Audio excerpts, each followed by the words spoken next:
Right then, United have lost 2-0, and it's disappointing, obviously. Anytime United don't win, it's disappointing, but it feels almost like extra disappointing to be undone by Tony Pulis with action man air, doesn't it? United defended like really well as a unit, and you see how United are going to probably frustrate teams. How United are probably going to really limit what the opposite. Maybe we'll just have a look at how many shots they even had. It felt like they didn't have a lot. They had 14 shots. Okay, it was more than I felt like they had. Didn't feel like there was that much. How many saves was there? 4 saves from Onana. Yeah, again, didn't really feel like there was that much. Yeah, didn't really feel like that was that much. But on the flip side of that, we didn't create anything. We created absolutely nothing. There was not really a single main chance from Manchester United where you're like, that goes in, it changed. No, there was none of that. Being real with ourselves, there was none of that.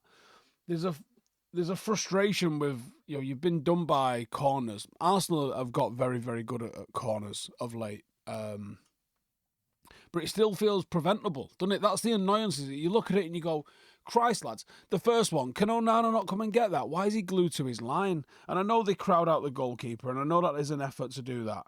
It just feels like set pieces shouldn't be as effective as they are. I don't understand how we're not just getting on the end of stuff. There's one ball. Doesn't matter where they line up, where they put the bodies. There's one ball. You have the same amount of opportunity to win that ball as the attack do. Makes no sense. I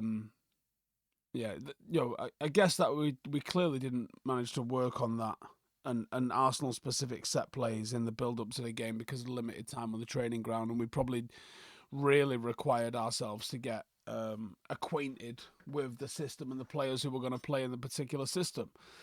Now, there was quite a lot to digest from the game. We saw Malacia for 45 minutes do a pretty serviceable job, actually, on Saka. Subbed out at half-time for Diallo, who was pretty ineffective, actually. Whether that was because United were in a bit more of a mid to low block, and it didn't really suit him in terms of the game. He didn't really manage to do anything, I don't think. He was industrial, like you would expect, but he was essentially more as a part of a back five rather than the sort of marauding wing-back role that he's been given going forward. But Malacia was pretty serviceable, like I said, for the first half. Did a decent job, him and Mazraoui containing Saka, which is what you wanted to see them do. Harry Maguire was pretty decent after being so far out. He still frustrates me on the ball with the location that he passes it to, but he had a solid game.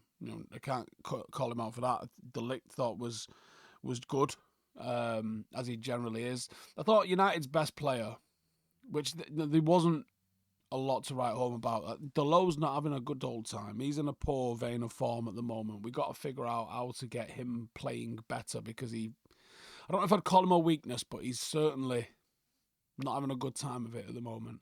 I thought United's best player tonight, and I'm not surprised by this actually, because I felt like it was the sort of game where he would shine, was Ugarte. I thought he was just, again, covering his duels really well.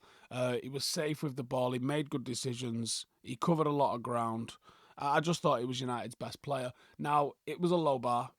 There wasn't really a hell of a lot to write home about. Højlund did nothing. Garnacho did nothing. Mount, busy, ultimately provided nothing. It was like he only had 10 passes. It was anonymous in the game in terms of being on the ball.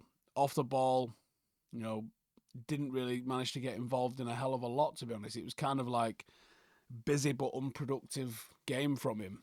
Marcus, when he came on, did nothing. The one I was very interested in, similar to Xerxes, really, didn't really do anything. Ditto Anthony, but the one that I was most intrigued about when he came on, I thought Diallo would actually have more of a say in how the game went, and unfortunately that wasn't the case, but it was Lenny Yoro. I thought he looked really solid. I thought he coped with certainly the pace element of what Arsenal was throwing down his side really well. A couple of really nice time tackles, looked composed on the ball. There was one pass where he sort of, I think we ended up conceding a shot on the back of it where he sort of sent it forward centrally. We'll get that back out of his game.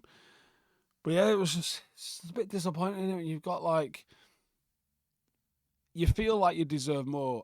Look, set plays are a perfectly fine part of the game to score on, but the way Arsenal are going on with themselves, United have rocked up here with like 3 players who are basically back from the fucking dead.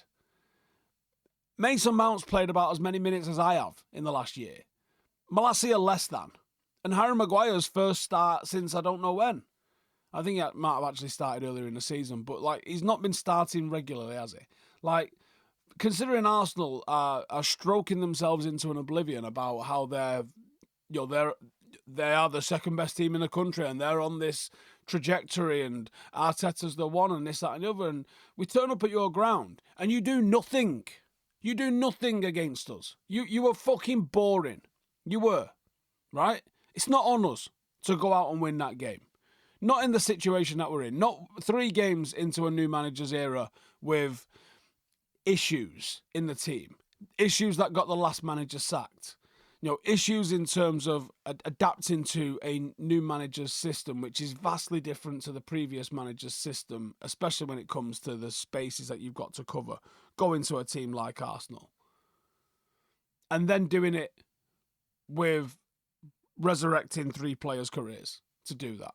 And then bringing on a kid who's never played in English football at all. He's got like half an hour or something against Rangers 5 fucking months ago.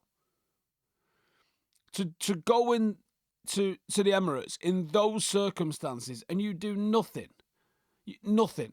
It requires 2 set pieces. Tony Pulis was hounded out of the Premier League for more progressive ideas. Big Sam ridiculed for this sort of percentage set play favouring bullshit. Arteta,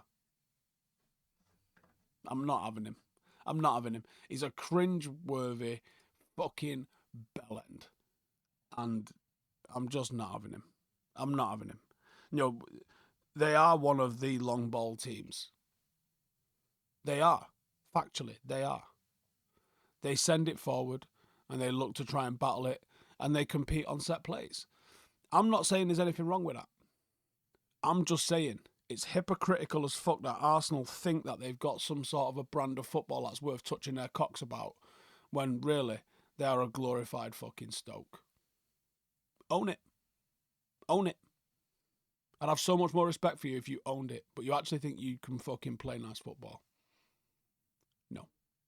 Anyway. I was never confident going into that game.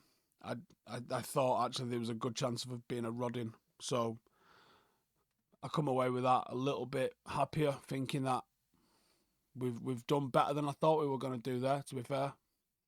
And we've been undone by set plays. But we can work on that. We didn't get pieced up. We didn't get run ragged. There's bits for us to work on. Cool. Give us your thoughts on how the game went below. And whether or not you think Tony Pulis would get a fucking team like Arsenal over the line, where Arteta can't. See you in a bit.